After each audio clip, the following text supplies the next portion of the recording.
Welcome back, literature lovers. Today, we are diving into one of the most fascinating and foundational concepts in literature, genre. Why do some stories make us cry? Others terrify us, and some transport us into magical worlds filled with dragons, dystopias, or impossible love stories? The answer often lies in one important literary concept: genre. Genre is the invisible framework that shapes how stories are written, read, marketed, and understood. But here's the interesting part: genres are not fixed boxes. They constantly overlap, evolve, and break boundaries. So, in today's lecture, we will explore what genre actually means, the four major categories of literature, the difference between prose and verse, types of fiction and nonfiction. We'll examine cross-genres and modern hybrid storytelling. So grab your notebook, your coffee, and let's begin our journey into the world of literary genres. According to the Oxford Research Encyclopedias, genre is a grouping of texts related within the system of literature by their sharing recognizably functionalized features of form and content. Now that sounds highly academic, but in simpler words, genre is a way of categorizing literary works that share similar characteristics. Think of genres like sections in a library or categories on Netflix. If you walk into a bookstore, you'll see labels like fantasy, romance, horror, biography, poetry, and drama. These labels help readers know what kind of experience they are about to enter. But literature is never rigid. Many works blend genres beautifully. A novel may be both historical and romantic. A play may include poetry. A memoir may read like fiction. And that complexity is what makes literature alive. Traditionally, literature is divided into four broad categories: fiction, non-fiction, poetry, and drama. Let's explore each one. Fiction refers to imagined or invented literature. These are stories created from the writer's imagination, although they may still reflect real human experiences. Some famous examples include 1984 by George Orwell and Little Fires Everywhere by Celeste Ng. Fiction allows writers to imagine worlds, characters, conflicts, and possibilities beyond reality. But remember, fiction often tells us deeper truths about society, politics, psychology, and human emotion. For example, 1984 may be fictional, but its warnings about surveillance and authoritarianism feel frighteningly real. Nonfiction is based on facts, real events, and actual experiences. Its purpose may be to inform, educate, explain, or document reality. Examples include The Body Keeps the Score, I Am Malala, and Essentials of Classic Italian Cooking. These works explore trauma, activism, and culinary tradition. Notice something interesting here. Nonfiction is incredibly diverse. A cookbook, a memoir, and a psychological study can all belong to the same broad category.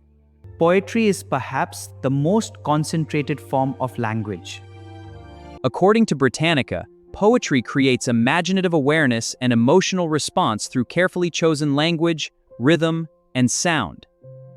Poets use rhythm, meter, imagery, symbolism, sound patterns, and emotional intensity.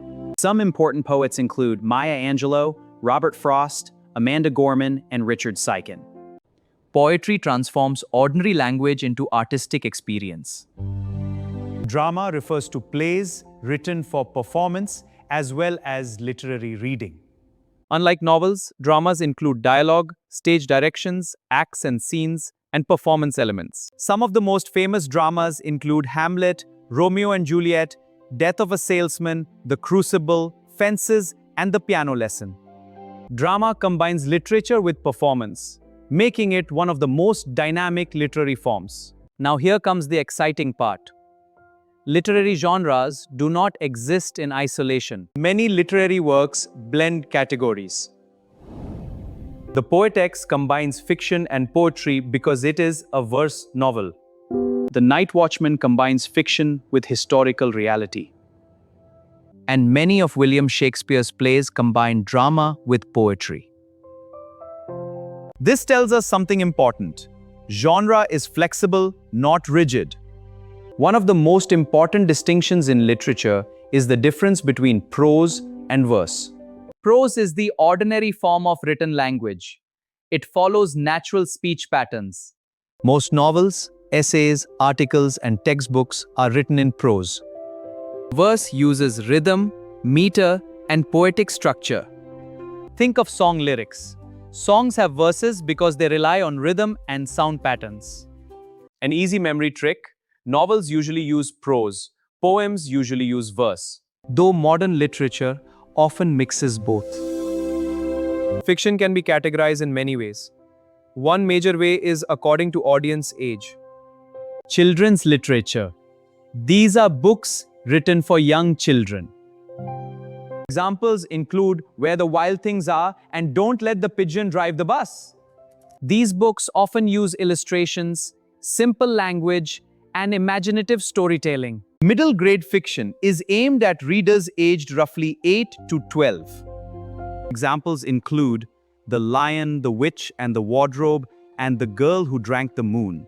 These stories often focus on adventure, friendship, and identity. Young adult fiction. YA literature targets teenage readers. Examples include The Hunger Games and The Hate You Give.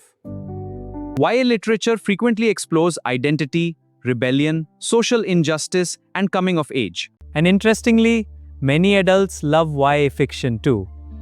Adult fiction explores mature themes and psychological complexity. Examples include Giovanni's Room and The Girl with the Dragon Tattoo.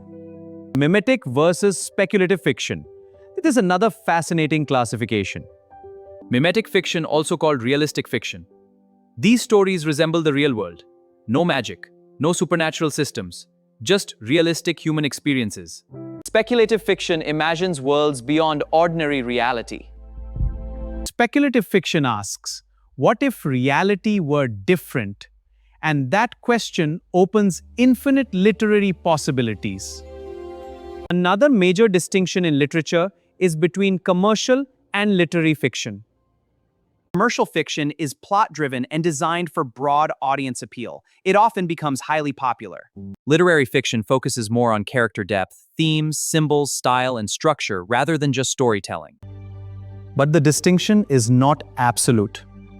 Some novels achieve both literary prestige and commercial success. For example, The Great Gatsby and The Goldfinch. Genre fiction usually follows recognizable conventions and themes. Let's look at some major genres.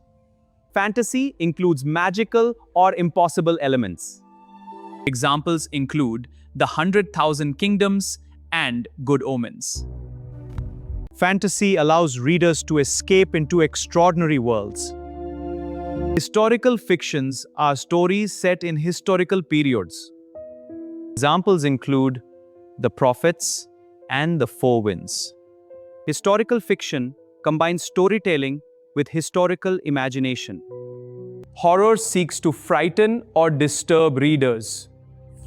Examples include Carrie, The Haunting of Hill House, and the unforgettable works of Edgar Allan Poe.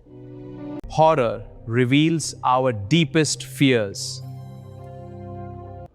Thrillers build suspense and anxiety. Examples include Gone Girl and The Silent Patient. The goal is to keep readers emotionally tense and intellectually engaged. Romance centers around love and emotional relationships. Examples include The Love Hypothesis and Red, White, and Royal Blue. Romance remains one of the most popular genres worldwide. Nonfiction also contains many genres.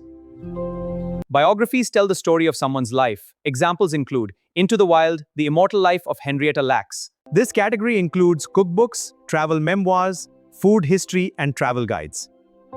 True crime explores real criminal events.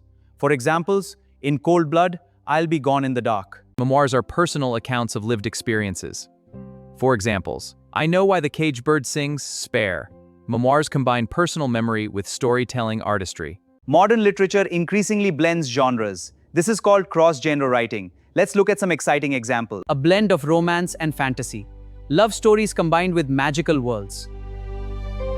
Slipstream mixes science fiction, fantasy, literary fiction. It creates strange, dreamlike narratives that challenge traditional categories. Appalachian speculation. This genre combines horror, fantasy, and science fiction within Appalachian cultural settings. It reflects how regional identity can merge with speculative storytelling. Genre is not just artistic, it is also practical. Genres help readers find books, publishers market books, bookstores organize shelves, and audiences develop expectations. As one writer wisely said, write and write well, the rest will come. And that may be the greatest lesson about genre. Genres guide literature, but creativity transcends categories. Genre is far more than a simple label. Literature constantly evolves by crossing boundaries and reinventing itself. And perhaps that is the beauty of literature itself. It refuses to stay inside boxes. If you enjoyed this lecture, don't forget to like, subscribe, and share this video with fellow literature students. Until next time, keep reading, keep questioning, and keep exploring the world through literature.